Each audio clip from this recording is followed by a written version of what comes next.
E depois à tarde tivemos nosso culto às 17 horas e encerrou 15 minutos faltando para o culto das 19. Mas por quê? Porque Deus, Ele tomou esse lugar, a presença de Deus estava aqui. E desde da manhã isso está acontecendo. De manhã Deus usou muito a vida do pastor Isaías, quando ele traz para nós, ele fala para nós sobre o Salmo de número 91. E ele diz que estamos escondidos debaixo do Altíssimo. Depois vem o presbítero Rogério, e ele, com muita propriedade de Deus, fala que nós devemos ser um fruto da figueira, que nós somos a figueira, precisamos dar frutos. E o presbítero Roberto, há minutos atrás, ele vem aqui dizendo que nós precisamos ser como Pedro e como João, lá na Porta Formosa, quando estava aquele homem há muito tempo precisando de uma ajuda, e eles então estenderam a mão, deram uma ordem para ele, e estenderam a mão e seguraram a mão daquele homem até ele conseguir firmar-se em pé. Um chamado ao discipulado, um chamado ao ensino. E eu creio que Deus, Ele vai continuar trabalhando na nossa vida, porque dos 3 pregadores que pregaram já hoje, 2 deles falaram em cura, e eu vou falar em cura agora também, em nome de Jesus. Então eu tenho certeza que Deus, Ele tem preparado algo para nós nessa noite. Eu queria que você abrisse a sua Bíblia no Evangelho de João, no capítulo de número 5. Evangelho de João, capítulo de número 5. Louvado é o nome do nosso Senhor e do nosso Salvador Jesus Cristo. Diz assim a palavra do Senhor: algum tempo depois, Jesus subiu a Jerusalém para uma festa dos judeus. Há em Jerusalém, perto da porta das ovelhas, um tanque que em aramaico é chamado Betesda. Tem 5 entradas em volta. Ali costumava ficar grande número de pessoas doentes e inválidas, cegos, mancos e paralíticos. Eles esperavam o movimento das águas. De vez em quando descia um anjo do Senhor e agitava as águas. O primeiro que entrasse no tanque, depois de agitadas as águas, era curado de qualquer doença que tivesse. Versículo 5. Um dos que estavam ali era paralítico, fazia 38 anos. Quando o viu deitado e soube que ele vivia naquele estado durante tanto tempo, Jesus lhe perguntou: você quer ser curado? Eu queria que você repetisse comigo assim: você quer ser curado? Essa é uma pergunta. Versículo 7. Disse o paralítico, pause aqui. O que você diria nesse momento? Eu não ouvi. O que você diria nesse momento? Sim. Vamos lá, versículo 7. Disse o paralítico: Senhor, não tenho ninguém que me ajude a entrar no tanque quando a água é agitada. Enquanto eu estou tentando entrar, outro chega antes de mim. Então Jesus lhe disse: levante-se. Diga assim comigo: levante-se. Diga comigo: pegue a sua maca e ande. A ordem de Jesus foi: levante-se, pegue a sua maca e ande. E imediatamente o homem ficou curado, pegou a maca e começou a andar. Isto aconteceu num sábado. Amém? Louvado seja o nome do Senhor Jesus. Eu quero saudar muito bem-vindo aqueles irmãos que estão nos visitando. Eu vi que tem visitante que está conectado na live, que estava aqui durante o culto também. Então sejam bem-vindos. Mas eu quero dar um bem-vindos muito especial ao meu sogro, né? O pai da minha esposa, aquele que me permitiu um dia, né, tomá-la, né, dele para mim. E foi bem legal, gente. Uma hora eu vou contar como é que aconteceu esse negócio, essa conversa, né, de nós os dois. Foi bem interessante, né? Eu contei esses dias, essa semana, para um jovem, como que aconteceu a minha conversa e a do meu sogro, né? Quando eu fui pedir a Simone em casamento. O negócio foi embaçado, mas graças a Deus que deu certo, né? Então seja bem-vindo, meu sogro, né? O Alberto. Seja bem-vindo em nome de Jesus, que Deus te abençoe nesse dia. Então aqui havia um tanque, e esse tanque, na verdade, eram vários tanques próximos num local onde se lavavam os animais do sacrifício para levar até o templo. Então, e esses tanques, eles tinham, havia algo que acontecia naquele tanque, que se diz que o anjo descia, então movia a água, e quando a primeira pessoa que pulasse no tanque, quando a água era movida pelo anjo, essa pessoa era curada, não importa do que fosse, não importa a doença que ela tivesse, ela era curada então. E esse tanque se chamava Betesda, e Betesda, ela vem de uma palavra que significa casa de misericórdia. Então cada vez que você ouvir tanque de Betesda, você está ouvindo tanque da casa de misericórdia. Amém? Mas uma coisa que não acontecia ali, que não estava acontecendo naquele momento, era misericórdia na casa da misericórdia. Não estava tendo misericórdia, a misericórdia não estava sendo exercida na casa da misericórdia. Por quê? Porque todos que estavam ali estavam simplesmente não querendo exercer misericórdia na vida do outro, mas querendo misericórdia para si próprio. Eles estavam focados em si próprio, um egoísmo muito grande, porque não importa se eu tiver que passar por cima dessa pessoa que está paralítica, mas eu preciso ser curado. Não importa se tem alguém há mais tempo do que eu, como esse homem estava há 38 anos. Não importa se eu cheguei ontem doente aqui e ele está há 38 anos. O que importa é que eu preciso ser o primeiro a entrar nessa água, me jogar nessa água. Então a casa de misericórdia, de uma forma ou de outra, não se exercia misericórdia naquele lugar, mas se exercia um individualismo muito grande. Porque cada um estava buscando a sua própria cura, cada um estava buscando aquilo que realmente eles estavam precisando. Se houvesse realmente misericórdia, estaria alguém ali do lado daquele paralítico, e quando a água movesse, essa pessoa ia ser o primeiro a empurrar o paralítico para dentro da água. Isso seria misericórdia. Mas aqui não, cada um estava ali numa luta desenfreada para ser o primeiro a pular dentro do tanque, quando as águas elas se movimentavam. Então chega Jesus na história. Jesus está passando, ele chega naquele lugar, e a Bíblia fala que Jesus, quando ele olha para aquele homem, e ele então sabe o que está acontecendo com aquele homem, porque ele é onisciente, ele sabe de tudo. Então ele sabe a condição daquele homem, sabe que ele está ali há 38 anos. Então foi exercida sobre a vida desse homem o quê? Misericórdia. Jesus tem misericórdia dele, Jesus tem compaixão dele, e Jesus chega então para ele, e ele pergunta: você quer ser curado?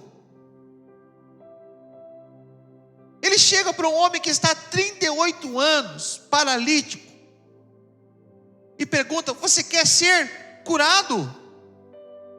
Qual é a resposta que você daria se você fosse esse homem paralítico? Sim, eu quero ser curado. Sim, Senhor. Foi a resposta do cego. Sim, eu quero ver. Sim, eu quero ser curado. Essa seria a resposta mais brasileira que poderia acontecer para esse evento. Essa podia ser a resposta mais hebraica que poderia existir para esse evento. Sim, yes. O resto eu não sei como é que se fala. É claro que eu quero ser curado. Mas o que esse homem fala? Ao contrário, contrariando talvez a lógica, que era um simples sim, ou um simples yes. Ele contraria a lógica e ele diz: não tem ninguém que me ajude. Não tem ninguém. Nesse monte de gente que o Senhor está vendo aqui, no meio desse monte de pessoa que tem aqui, não tem ninguém que me ajude. E eu quero pegar essa passagem hoje e pregar ela de uma forma que talvez você nunca ouviu. Mas eu não quero olhar para esse homem paralítico com um olhar de pena. Mas eu quero olhar para este homem com um olhar como se eu estivesse olhando para a minha e para a nossa vida. Porque ele olha para Jesus, o Senhor dos senhores, o Rei dos reis. Está certo que naquele exato momento ele não sabia que era o próprio Cristo, porque até mesmo depois da cura ele não sabia dizer quem tinha curado ele. Depois lá dentro do templo que ele foi saber que era Jesus, porque ele nem sabia quem tinha o curado.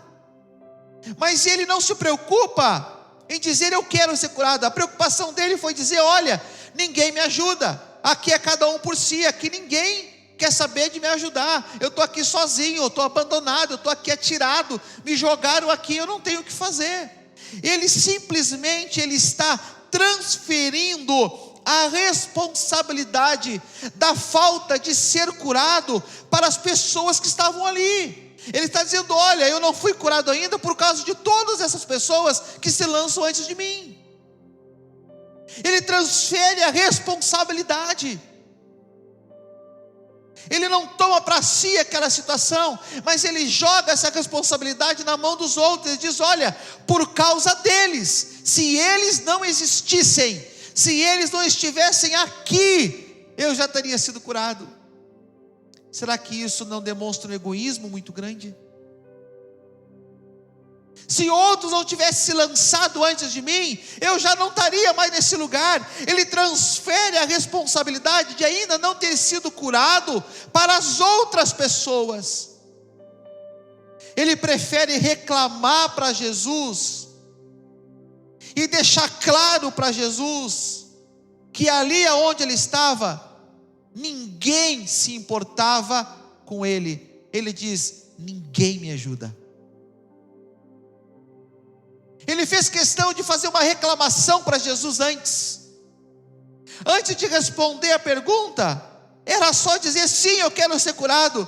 Antes de responder essa pergunta, ele preferiu reclamar, murmurar, contar que ninguém ajudava ele, dizer que os outros não estavam nem aí. Ele preferiu transferir a responsabilidade, justificar o porquê que ele não tinha sido curado ainda. Ele entra num mundo de justificativa. E ele dá uma segunda resposta para Jesus. Ele diz: quando eu estou tentando entrar, outro antes de mim se lança primeiro. Quando eu vou me jogar, alguém vem, ó, pum, na minha frente. Este homem, este paralítico, ele está na defensiva. Ele está numa justificativa muito grande, justificando porque ainda não estava curado. Ele está ali dizendo, em outras palavras: ninguém respeitou a minha vez. Eu sou o mais antigo aqui, eu estou há 38 anos aqui, a vez era minha, mas esse pessoal não respeita a vez. Eles simplesmente vêm e se jogam antes de mim.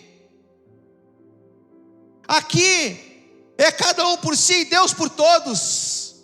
Mas ele não estava conseguindo ver, e eu vejo que eu e você muitas vezes não vemos também. Porque aqui é cada um por si, Deus por todos, mas ele não estava entendendo que naquele momento Deus era somente por ele, Deus era exclusivo dele, Deus estava ali só para ele, e ele estava jogando fora a oportunidade que tinha de ser curado. Cada um por si e Deus por todos. Nesse momento era cada um por si e Deus por ele. Quantas vezes Deus está por nós? Quantas vezes Deus ele diz assim: é hoje que eu vou te pegar, Roberto, é hoje, Mateus, que eu vou resolver te abençoar. Não é por todos, é por ti hoje, é por ti agora. Quando Jesus chega: Mateus, o que tu precisa? Que eu preciso Eu preciso de um monte de coisa, mas ninguém dá bola para mim. Eu estou precisando de um monte de coisa, mas ninguém me ouve. Eu estou sozinho, eu estou largado, eu estou desamparado. Eu preciso de ajuda, eu preciso de atenção. E ninguém está dando a mínima para mim. Mas Jesus está te perguntando o que você precisa. Ei, saia da defensiva nessa noite. Para de se defender. Pare de se justificar. Creia no teu Redentor. Creia no teu Salvador. Amém? Eu vou ser sincero com você. Eu acredito muito que existem momentos, porque já houve momentos assim comigo. E eu já ministrei com várias pessoas que aconteceu assim. E eu já ministrei a bênção sobre muitas pessoas que foi dessa forma. Eu acredito que tem momentos que Deus, Ele se torna exclusivo para mim. Pastor, ele não ouve mais ninguém. É claro que Ele ouve, irmãos. Ele é onisciente, onipresente, onipotente. Mas tem momentos que Ele diz assim: Samuel, é o teu minuto. Tu tem 1 minuto. Não, 1 minuto é muito para Deus. Samuel, tu tem 5 segundos para dar a resposta certa. Eu acredito que existem momentos que são assim. Eu acredito que existem momentos que Deus, Ele vem na nossa mente e Ele coloca algo na nossa mente. Ele nos dá 5 segundos para nossa mente decidir o que nós vamos fazer. Tinha um senhor uma vez, era membro de uma igreja que eu atendi, e eu fui visitar ele na casa dele. Eu me lembro como se fosse hoje. Ele chega para mim, e ele dá na minha mão: me alcança um envelope de dízimo aí, faz favor. Eu chego para visitar ele. Ele está na cama, não está nada bem, tinha passado por uma cirurgia muito séria. E eu me lembro como se fosse hoje. Obrigado, irmão. Numa mão ele está com o envelope de dízimo, na outra mão ele está com a receita médica. E ele faz exatamente assim: o senhor decide, pastor, qual o senhor vai pegar. O valor que tem no meu dízimo é exatamente o valor dos meus remédios. E eu olhei para ele e eu disse assim: não fuja da sua responsabilidade de decisão. Não impute a decisão que é sua para mim. Eu não tenho nada a ver com isso. Isso é entre tu e Deus. E naquele exato momento aquele homem disse assim: pastor, em nome de Jesus, me perdoa pela minha ignorância e falta de fé. Toma aqui o meu dízimo. Eu confesso para vocês, irmãos, eu peguei aquele dízimo, coloquei dentro da minha Bíblia, orei por ele, e eu saí daquela casa incomodado com aquilo. Quando eu cheguei na esquina, eu parei o carro e eu dei ré, e eu disse assim: eu vou voltar agora, porque eu pensando, a fé dele já foi trabalhada. Eu vou voltar agora, vou pegar a receita e vou usar, ele já dizimou, esse valor já é da igreja, e vou pegar esse valor e vou comprar os remédios dele. E quando eu dei ré, Deus disse para mim: para. E eu parei. E Deus disse para mim: não se meta em assunto que não é teu. Nossa, foi um momento que Deus falou comigo de uma maneira. Eu fui chorando para casa. Eu cheguei em casa, aquele dízimo, irmão, ele ficou dentro da minha Bíblia por mais de meses. Eu não tinha coragem de usar aquele valor para nada na igreja. Quando foi no outro dia, ele me ligou e ele disse: pastor, eu preciso que o senhor venha na minha casa de novo. E eu: irmão, o que houve? O que aconteceu? Aconteceu algo que o senhor não faz ideia. Ontem Deus provou a minha fé. E o que aconteceu? Me conta logo, homem. E eu lhe dei 2 opções ontem, o Senhor me deu aquela lambada. E eu pensei, lambada levei eu no carro, não tu. Ele disse, pastor, o senhor saiu daqui, não deu 15 minutos, chegou o irmão tal. E ele disse assim, Deus mandou eu vir aqui buscar uma receita. Ele não me deu nem oi, pastor. Ele não perguntou como é que eu estava, ele chegou na porta e disse, Deus mandou eu vir aqui buscar uma receita. E eu peguei a receita e eu dei para ele, ele virou as costas e saiu. Quando ele voltou, ele volta com todos os meus remédios e um envelope. E naquele envelope, pastor, tinha 10 vezes mais do que o valor que eu dizimei. E eu preciso que o senhor venha aqui buscar o meu envelope do dízimo de novo. Eu disse, eu ia estragar tudo. Eu ia botar tudo por terra, porque Deus queria ensinar ele a confiar nele. Existem momentos exclusivos que Deus separa para nós. Augusto Cury diz que as pessoas inteligentes, elas aprendem com os exemplos dos outros. Com os erros, né? Quando alguém erra. Mas os sábios, eles aprendem quando eles ouvem alguma coisa. Opa, isso aí é para mim. Fica a dica para você. Amém? Existem momentos que são exclusivos de Deus para nós. O versículo 5 diz que fazia 38 anos que aquele homem era um paralítico. Hoje em dia, com todas as dificuldades, mas uma pessoa paralítica hoje em dia, ela consegue se locomover com um pouco mais de facilidade. Existem cadeiras especiais, existem carros que são construídos, exatamente preparados para uma pessoa nesse estado. Existem acessibilidades que antes não tinha. Naquela época não havia nada disso. Naquela época, a cadeira de rodas, eu até tentei tirar uma foto para mandar, mas acabou que não deu. Naquela época, a cadeira de rodas, ele era como se fosse um carrinho de mão, só que reto. Se colocava a tábua em cima e ali ficava a pessoa.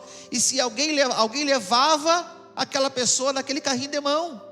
Só que esse carrinho de mão, ele tinha uma roda só, porque os terrenos eram muito pedregosos, era difícil de andar. Então ele era literalmente um carrinho de mão. Hoje não, hoje tem a cadeira elétrica, o motorzinho, você anda para um lado e para o outro, né? Fica fácil. Hoje tem cadeira elétrica com controle remoto, que a pessoa está ali, vai alguém atrás, somente com um botãozinho, né? Parece um carrinho de controle remoto. Mas naquela época não havia nada disso. Mas há 38 anos esse homem ia lá. Ou seja, há 38 anos alguém, pela manhã cedo, botava ele numa cadeira e no tanque de Betesda, largava ele lá. Por 38 anos alguém ao meio-dia vinha e dava um prato de comida para ele. Há 38 anos à noite alguém ia lá com a cadeira de roda de novo, botava ele na cadeira de roda e levava ele para casa. Há 38 anos alguém cuidava dele. Talvez esse alguém não proporcionou cura, mas alguém carregou ele por todo esse tempo. Alguém ajudava ele a ir no banheiro. Alguém ajudava esse homem, porque há 38 anos alguém ajudou ele a fazer algumas coisas. Mas quando Jesus pergunta para ele, ele faz uma reclamação. A pergunta de Jesus para ele não foi essa, se alguém o ajudava, mas a pergunta de Jesus para ele é se ele queria ser curado. Mas ele foi lá e disse: olha, ninguém me ajuda. Ele não se lembrou das pessoas mais próximas que o ajudavam. Ele não se lembrou daquele que trazia ele de manhã e que levava ele de noite. Ele se preocupou em dizer: ninguém me ajuda. Ninguém se importa comigo.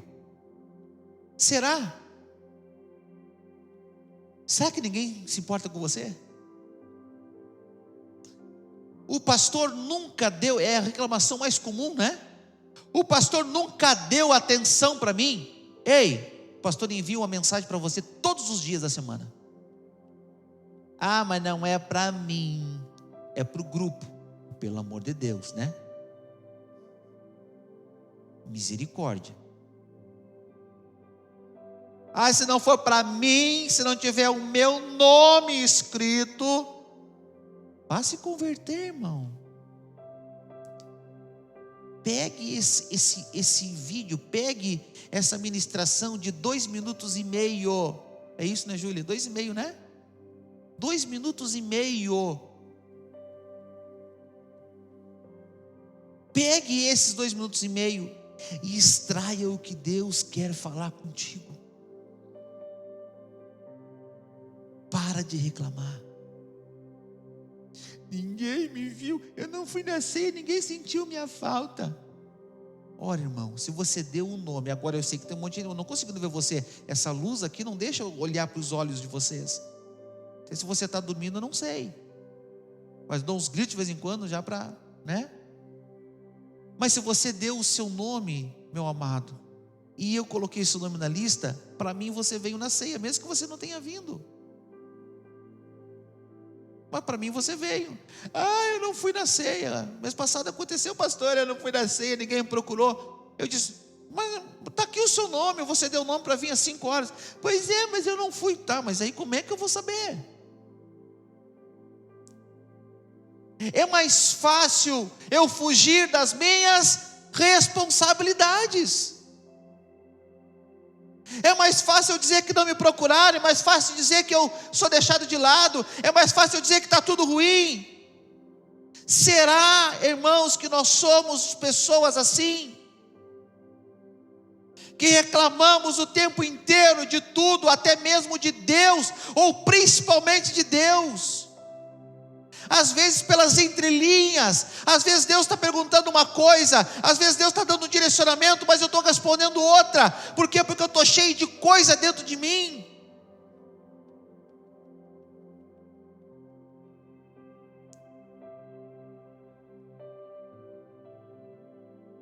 Nós não podemos ficar paralisados. Eu e você não podemos ficar paralisados mediante alguma situação que esteja acontecendo na nossa vida.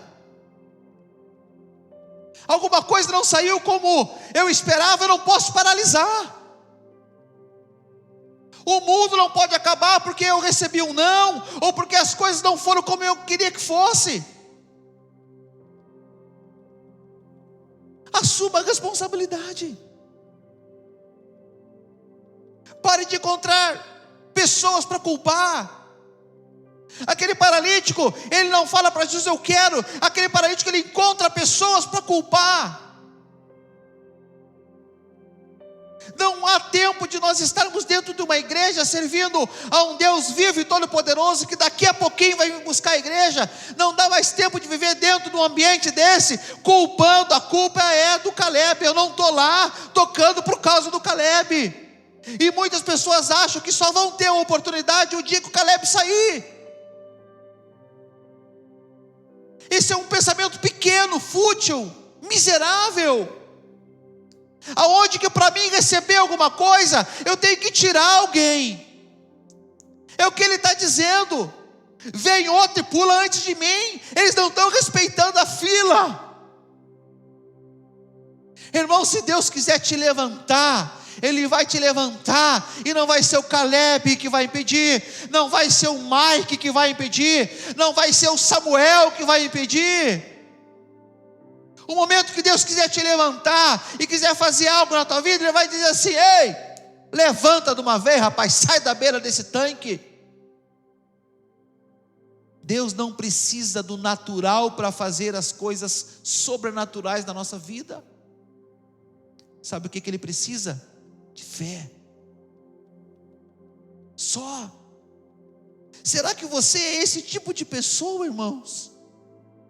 Que vive acusando os outros, justificando a culpa é dele, a culpa é dela.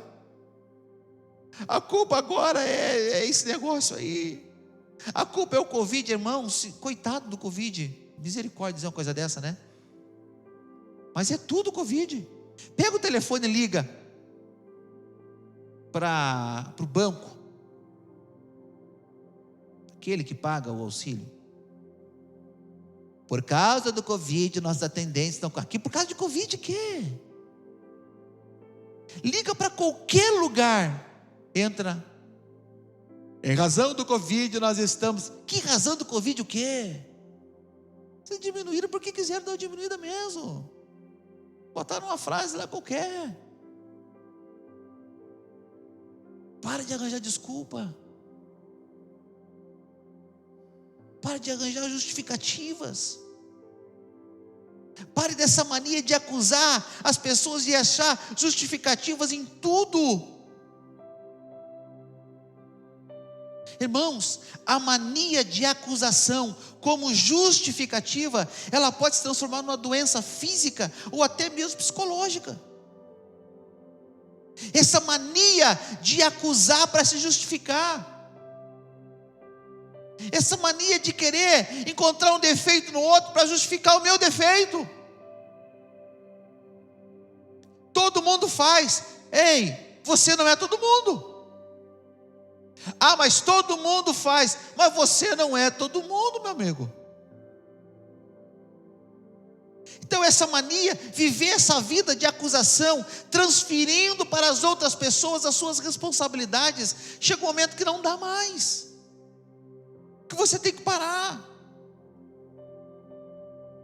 A pessoa que decide viver transferindo a culpa dela é uma pessoa que vive paralisada.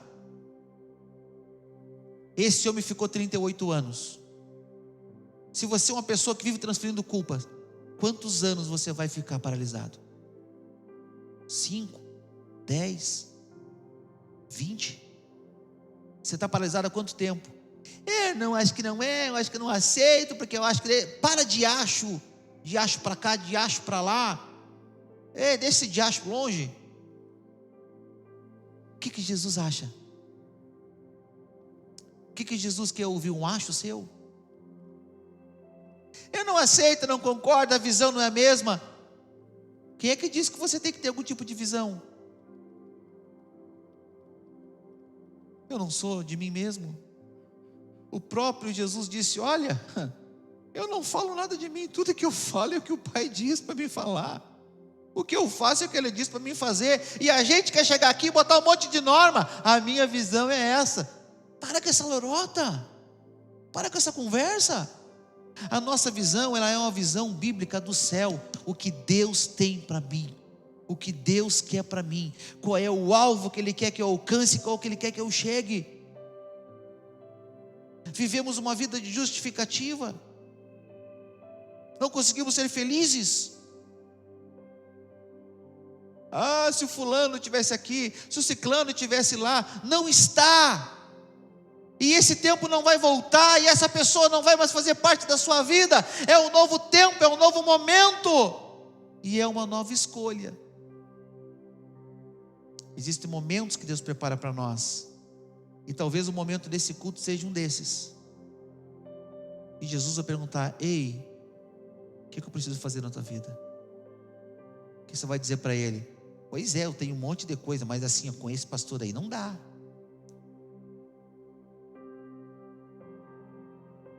E você está atrasando o plano de Deus para a sua vida. Uma coisa eu aprendi: se está ruim com esse pastor, Deus vai colocar um pior na sua vida, até ele trabalhar em você. Escute isso, grave isso. Tem pessoas que saem da igreja: porque eu vou sair, porque não sei o que, não concordo. Tá, daqui passa um tempo, 1, 2, 3 anos, voltam.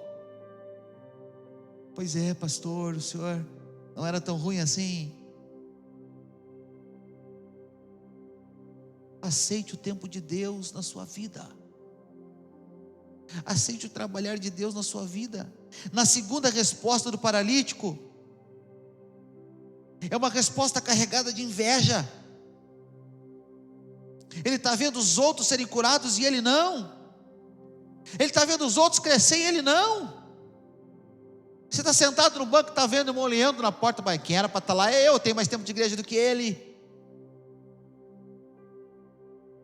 Flávio estava iniciando o culto aqui hoje, à tarde, ministrando a oferta. Quem tinha que estar lá era eu, não o Flávio. Flávio, quem é o Flávio? Flávio é alguém que se colocou à disposição de Deus. Simples,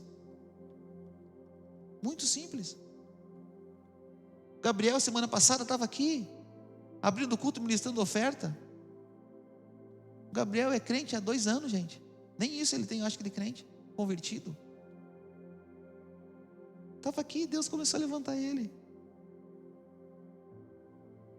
Não, mas quem era para estar lá era eu. Mas é claro que era você. Mas Jesus pergunta: e aí, posso te usar? E você diz: pois é, mas com o Mike não tem como tocar, não dá, não gosto da cara dele. Mas a gente começa a colocar regra para Jesus, irmão.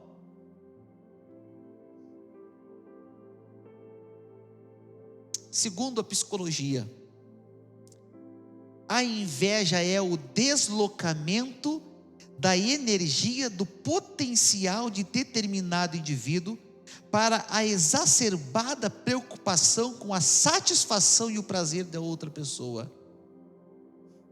Eu já sabia isso aqui já há muito tempo. Está no livro Transtornos, como é que é o azulzinho, aquele grande que tu tem lá? Nem sabe que eu mexo nele, né? Eu mexo nele. Transtornos mentais. De quem é? Lembra o nome do escritor? Não? Um azul grandão assim.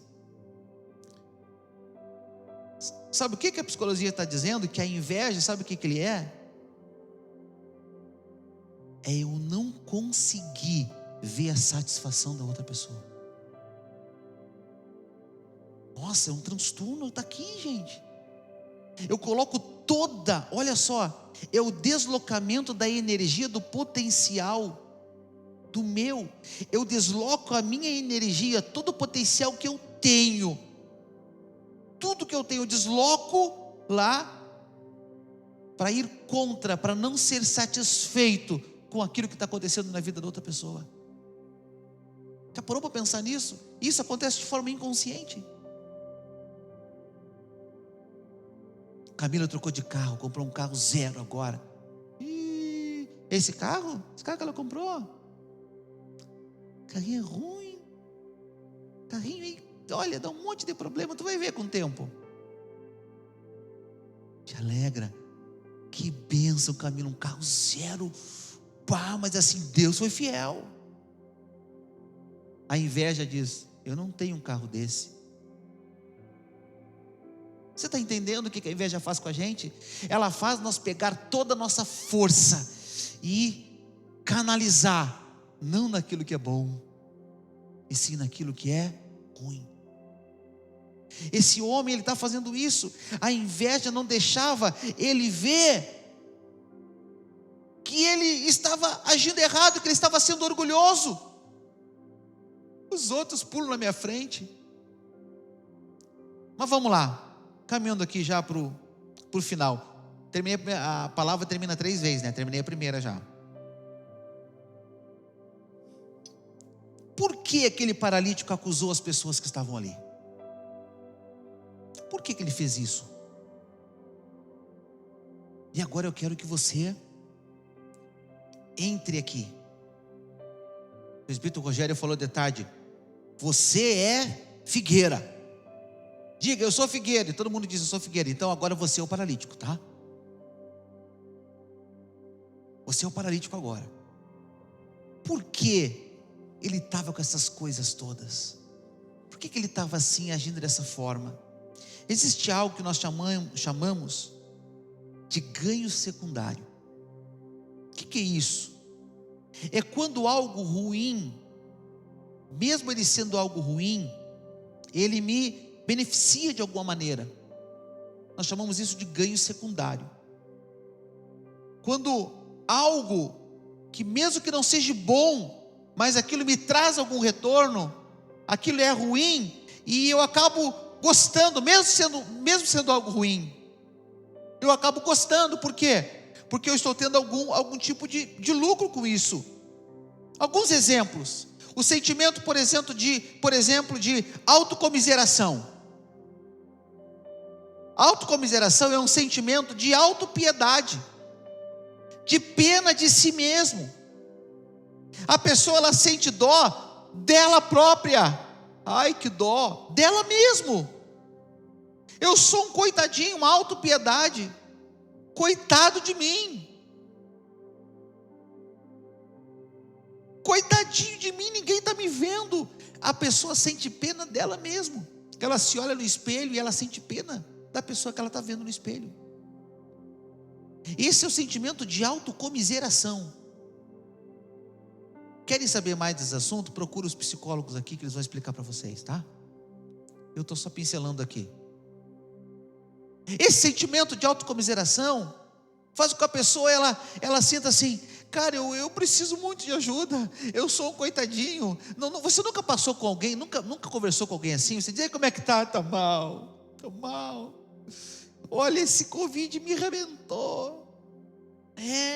Como é que tá? Tá mal. A família está ruim.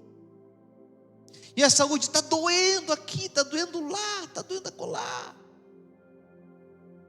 Está sempre ruim. Sentimento de autocomiseração. Essa pessoa que ela tem esse sentimento de autocomiseração, ela quer ter um ganho secundário, porque as pessoas dão atenção. Ela precisa de atenção. Mas ao mesmo tempo que ela precisa de atenção, quando ela recebe uma atenção mesmo, e alguém chega para ela e diz assim: tu tem que mudar essa área, ela já automaticamente ela te anula, ela afasta você dela, porque o sentimento de autocomiseração está trazendo algo bom para ela, está gerando benefício. Aquela pessoa que ela precisa, ou ela é a mais pobre, ou ela é a mais rica, ou ela tem as piores coisas dadas por todo mundo, ou ela tem as melhores marcas. Ela não tem um pinto para dar água, mas ela tem o melhor celular que existe. É um sentimento onde a valorização dela está no que ela veste, no que ela usa, e não no que ela é. Vai pegando aí, irmão. Aquela pessoa que ela precisa se sobressair das outras para se sentir importante. Conhece alguém assim? Que para ela se sentir importante, bem, ela tem que dar a última palavra, ela tem que saber mais do que as outras.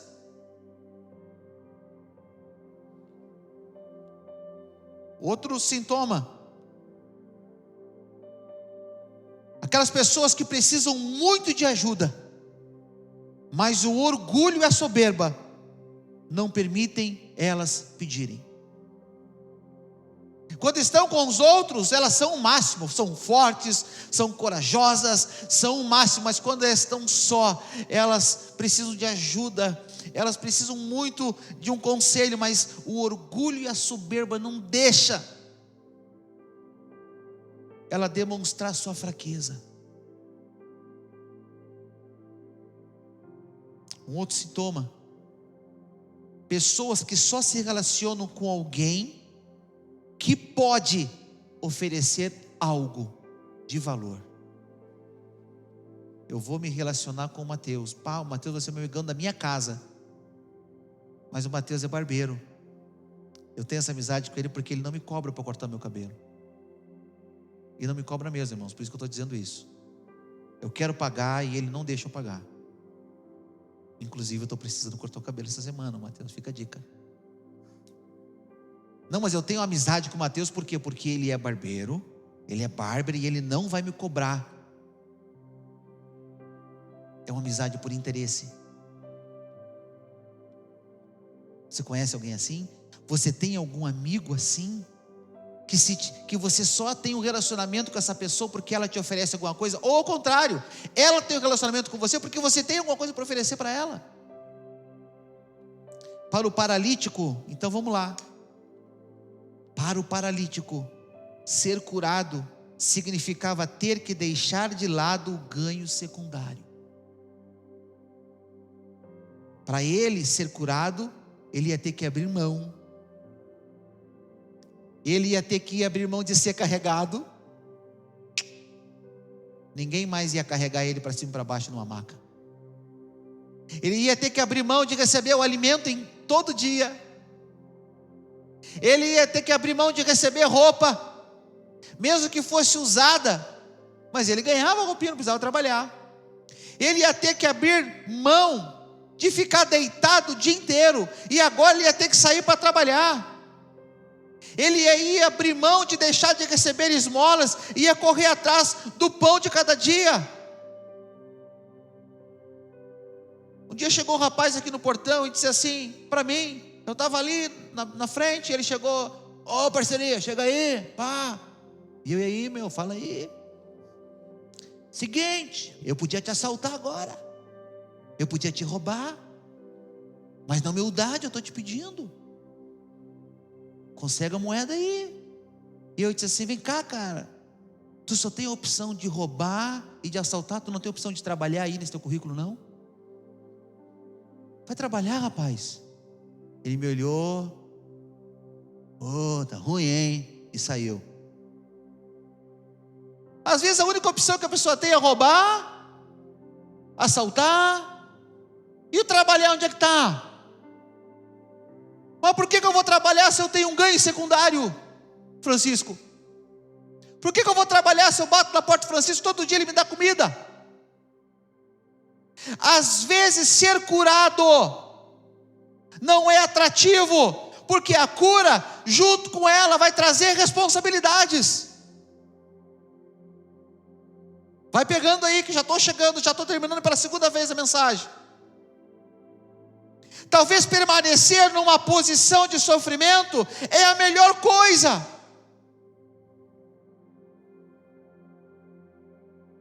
Semana passada chegou um senhor para mim, ele disse assim: eu preciso muito de ajuda, eu preciso me livrar do álcool, eu não aguento mais o álcool, está destruindo a minha vida, destruiu o meu casamento, destruiu a minha casa, agora eu não tenho mais acesso à minha família, eu estou no olho da rua, eu não tenho o que fazer, eu preciso de ajuda, me ajuda por favor. Eu disse: eu vou te ajudar.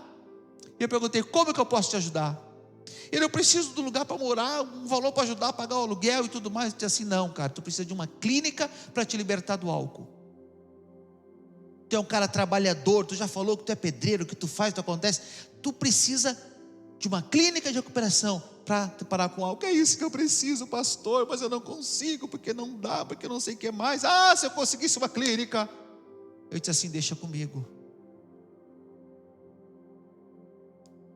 Era domingo de noite, depois do culto. Eu disse assim para ele: amanhã, 9 horas da manhã, tu vem aqui na igreja, que eu vou te levar para a clínica. Amanhã? É, amanhã. Então tá. Aí eu liguei para uma clínica, um pastor amigo meu, disse: querido, eu preciso de uma vaga.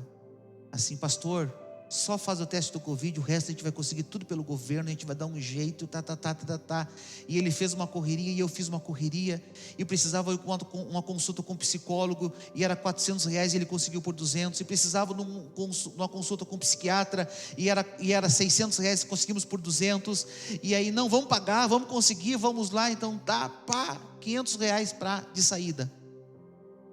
A gente disse assim: eu vou esperar ele vir para ver se vai dar certo esse negócio. 9 horas nada, 10 horas nada, 11 horas eu saí com o carro, eu fui no posto abastecer. Quando eu estou pagando no posto, tem momentos que é legal, né? Quem é que está na minha frente comprando a carteira de cigarro? Um indivíduo. E eu: ô meu, tem relógio aí? Ô pastor, que horas são? São 11. Pô, tu não tinha um compromisso às 9 horas comigo? Pois é, pastor, mas eu pensei, né, ir para a clínica, não sei o que mais, Ele disse assim: cara, eu movimentei um mundo para te levar para a clínica. Eu quase que tive um gasto de R$500 para te levar para a clínica. E tu está aqui comprando cigarro. Para que ir para a clínica? Você está entendendo? Não foi, irmão. Liguei para o pastor, pedi desculpa para ele, disse que eu me antecipei, me emocionei. Aí eu preciso entender que para a minha vida, nem sempre as minhas opções vão ser as melhores. A opção que o rapaz tinha era roubar e assaltar. Eu dei uma terceira opção para ele: trabalhar. A opção que o outro tinha era pagar um aluguel. Eu dei uma outra opção para ele: eu vou te levar para uma clínica. Entenda que às vezes as opções que nós damos para Deus não é nenhuma que Deus quer usar. Mais uma dica legal aí: Senhor, se tu fizer assim ou assim, aí sim, aí eu vou fazer assim. E Deus diz: cara, então não vai fazer nada, porque nenhuma das duas opções me agrada. Você não tem que dar opções para Deus, você tem que ouvir o que Ele quer fazer na sua vida. Presbítero Roberto, até onde vale a pena crescer espiritualmente? Me ouça agora. Até onde vale a pena eu aprender mais de Deus? Até onde vale a pena? Porque vale mais a pena eu ficar aqui na beira do tanque, porque todo dia tem uma esmola, todo dia tem uma comida, não preciso trabalhar, todo dia tem um alimento, todo dia alguém me leva para casa. Até onde vale a pena ser curado? Porque se eu for curado eu vou ter que começar a trabalhar, e eu não gosto muito de trabalhar não. Trazendo para a nossa área espiritual, até onde vale a pena eu crescer espiritualmente? Caleb tem que crescer espiritualmente, homem. Tu tem que orar, tem que jejuar, tem que conhecer a Bíblia, tem que ser homem de Deus. Mas pastor, sei lá, né? Recém casei, né? Não quero me envolver muito com a igreja. Não quero me envolver muito com as coisas de Deus. Sabe por quê? Porque crescer espiritualmente, junto com o crescimento, o presbítero Ladir, vem responsabilidades. Pois é, pastor, hoje eu tomo minha cervejinha, né? Meu vinhozinho, né? Vou lá na igreja de vez em quando, dou uma ofertinha lá, dou uma ajuda quando precisa. Mas eu tenho aqui minha cervejinha. Se eu me envolver espiritualmente, Mike, eu vou começar a aprender que a bebida alcoólica e Deus não andam juntos. Se eu começar a me envolver espiritualmente, eu vou começar a aprender, porque na verdade eu já sei, mas eu arranjo a desculpa. Eu sei que eu estou errado, eu sei que eu estou cometendo alguma coisa que não está agradando a Deus, mas assim, como eu não me envolvo muito com a igreja, então não tem problema. Aí o pastor chama: ei, Leandro, vamos se envolver, homem, vamos se aprofundar na vida. Não, pastor, deixa assim, estou bem assim, porque se eu me envolver, eu vou ter que deixar de jogar no bicho lá que eu jogo meu joguinho. Se eu me envolver com a igreja, pastor, o senhor vai querer que eu seja um dizimista, e eu não gosto desse negócio aí, não aceito muito isso aí não. Aí o Leandro diz assim: olha, se eu me envolver, pastor, vai acontecer que vai ter domingo que eu vou passar o dia na igreja. Bem feito, converteu, olha aí, ó. Passando o dia na igreja hoje, gente. Mas e quando passava o dia num bar bebendo? Quando passava o dia num prostíbulo? Não ele, tá, irmãos? Estou dizendo, quando a pessoa passa o dia no bar, no boteco. Quase que eu botei o senhor numa encrenca agora. A irmã já queria me perguntar: peraí, não estou sabendo dessa área aí. Não é verdade? Vai para a igreja de novo tocar 2 cultos direto? Vim de manhã, ontem, né, Caleb?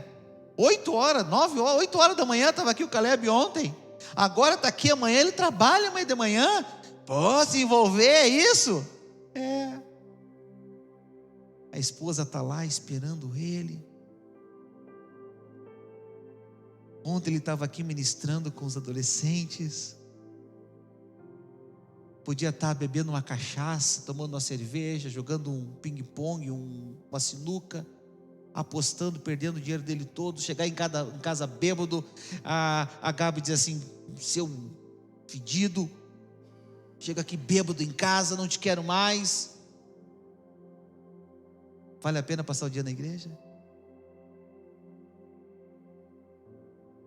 Não, eu não quero me envolver, porque se eu me envolver, eu vou começar a aprender que eu tenho que buscar a Deus, e quando eu começar a buscar a Deus, eu vou ter que abandonar o pecado, eu vou ter que abandonar a prostituição, eu vou ter que abandonar o sitezinho que eu olho, eu vou ter que abandonar aquela fugidinha que eu dou de vez em quando. Então, se eu me aprofundar, vai ter responsabilidades que eu não quero ter. Eu quero ficar numa boa, na lagoa, tranquilo. Aqui de vez em quando alguém me dá alguma coisinha, de vez em quando alguém me traz alguma coisinha. Ei, irmãos,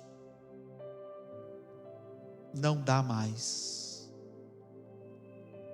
A paralisia não serve para nós. Não serve. A paralisia não faz parte do povo salvo e redimido pelo sangue do Cordeiro. A paralisia, ela promove presentes. A paralisia, ela promove o cuidado das pessoas. A paralisia, ela promove o dó das pessoas por mim. Não dá mais. Deus não te chamou para paralisia. Jesus, ele está hoje fazendo a mesma pergunta que fez para aquele paralítico, para você: o que você quer que eu faça? O que eu preciso fazer na sua vida? É só dizer sim. Mas você começa com um monte de justificativas. Jesus queria uma resposta simples, igual aquela do cego: sim, eu quero enxergar. Jesus, ele quer uma resposta simples: sim, eu quero mudar de vida. Sim, eu não quero mais ser um parasita. Sim, eu não quero mais ser escravo do pecado. Sim, eu não quero mais viver a minha vida desse jeito. Eu não quero mais. Jesus, ele queria uma atitude definitiva daquele homem. Mas a cura e o crescimento espiritual ia implicar em responsabilidades. Ele não ia poder mais acusar ninguém. Ele não ia poder mais se justificar para ninguém. Ele ia ter que agora assumir a responsabilidade da sua vida. E agora sim eu estou encerrando pela terceira vez. Agora encerra a palavra mesmo. Jesus fala 3 coisas para aquele homem, e que eu falo para você nessa noite. Jesus diz para ele: levante-se. Diga comigo assim: levante-se. Com autoridade, diga assim: levante-se. Sabe o que Jesus está dizendo para ele? Cara, fica em pé. Sai desse chão. Chega de ser coitadinho. Assume a responsabilidade. Para de jogar a culpa nos teus colegas que estão aqui junto contigo, querendo serem curados também. Fica em pé, homem, te levanta.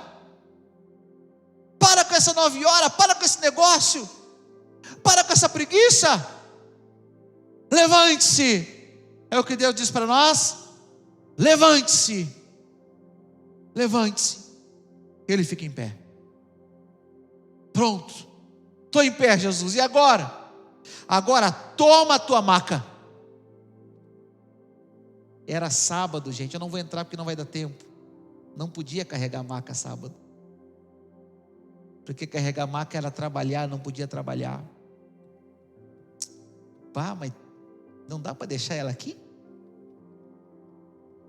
Tem que carregar a maca? Tem. Pastor, não dá para abrir mão de algumas coisinhas? Não. Tem que ser crente completo. Pastor, tá, mas assim, ó, está na igreja, ser o dizimista fiel, que é importante para a igreja, né? Para a igreja não, é importante para você. A igreja sempre sobreviveu com dízimo ou sem dízimo. A igreja não precisa de dinheiro. Quem precisa, você tem que entender isso.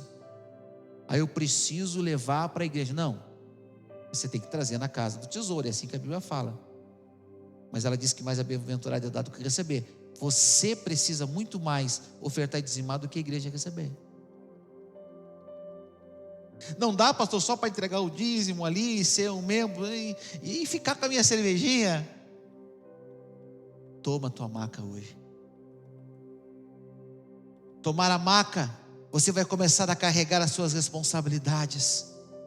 Vai parar de depender das outras pessoas. Vai começar a assumir a responsabilidade da sua casa, da sua vida. vai começar agora a fazer coisas que você, eu vou ter que orar agora, eu vou ter que buscar a Deus agora. Sim, é isso mesmo.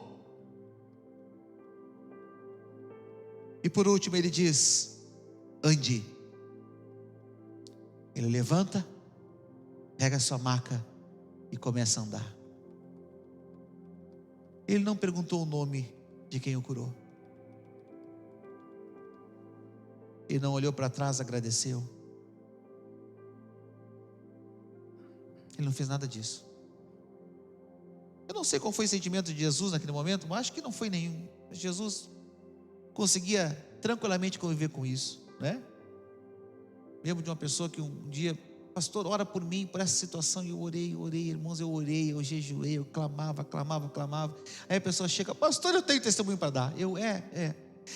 A fulana lá não sei da onde, tinha um pastor não sei da onde, pediu oração, ele orou. Pastor, olha aqui, eu recebi.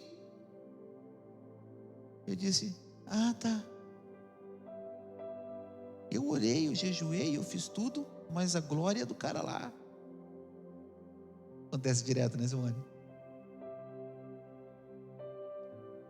Ele nem sequer olhou para Jesus, pegou e saiu andando. Valeu, obrigado, nada disso. Quando chegou lá no templo: vem cá, tu não é o aleijado, 38 anos, paralítico, 38 anos lá. Sou, mas eu fui curado, quem é que te curou? Cara, eu não sei o nome do cara. Não sei. Que médico que tu foi? Não sei o nome do médico. Aí ele está no templo: não, é aquele lá que está falando. Não, mas aquele lá que está falando é Jesus. Foi ele que me curou. Comece a andar. Está na hora de deixar de lado o pecado. Está na hora de começar a ser grato ao Senhor Jesus. Está na hora de começar a buscar o propósito de Deus para a sua vida. Não há mais tempo de ficar paralisado. Não há mais tempo de ficar parado. Você tem que se envolver com Deus, se envolver com a obra de Deus, envolver a sua família com Deus. Assuma a responsabilidade. Você é um salvo, lavado, redimido pelo sangue do Cordeiro. Nessa noite assuma. Para de reclamar. Para de achar culpado. Meu pai e minha mãe me abandonaram. Para de achar culpado. Para de achar desculpa. Venha para Jesus. Você que está em casa, venha para Jesus. Você que está aqui, venha para Jesus. Só Ele tem as palavras de vida eterna. Para onde iremos se só Tu tens a vida eterna? Pão da vida do céu, que desceu sobre nós. É isso que nós vamos fazer daqui a pouquinho. Nós vamos comemorar, relembrar a morte e a ressurreição de Cristo. Queria orar com você. Fecha teus olhos. Pai, em nome de Jesus, a Tua palavra foi ministrada nessa noite, pregada, conforme foi colocada ao meu coração. Eu peço que Teu Espírito nessa hora, Senhor, venha sobre cada vida que está aqui na igreja, que está em casa, ou que vai ouvir posteriormente essa mensagem. E que o Teu Espírito possa concluir essa obra, Senhor. Teu Espírito possa convencer, porque essa obra não é minha de convencimento, é do Teu Espírito. Que o Teu Espírito possa entrar nesse coração, nessa hora, gerar mudanças, gerar transformações. Nós não temos para onde ir, Senhor, a não ser andar nos caminhos da vida eterna. Nós não temos o que fazer a não ser andar nos Teus caminhos, Jesus. Olha para essa casa que está despedaçada. Olha para essa família que está com problemas. Olha para essa pessoa, Senhor, que nessa noite ela conseguiu enxergar e ver que o problema não é os outros. Ajuda. Tenha misericórdia e ajuda essa pessoa, Senhor, a mudar, a ter uma atitude de transformação. Muda esse coração, muda esse pensamento nessa noite. Traz a força necessária. Ministra o coração, trazendo mudança, Senhor. Mudança de paradigmas. mudança de atitudes, mudança de comportamentos, mudança de pensamentos.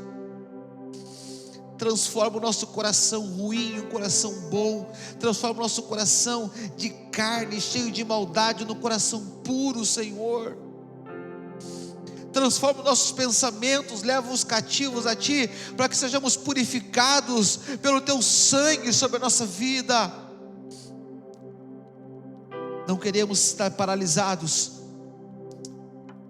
não queremos viver paralisados, mas queremos andar no propósito qual Tu tens para a nossa vida, em nome do Senhor Jesus. Amém, igreja? Amém, meus irmãos? Diga assim comigo: eu quero andar no propósito de Deus. Vamos ficar em pé, diga assim: eu quero que o melhor de Deus venha sobre a minha vida, venha sobre a minha casa, venha sobre a minha família.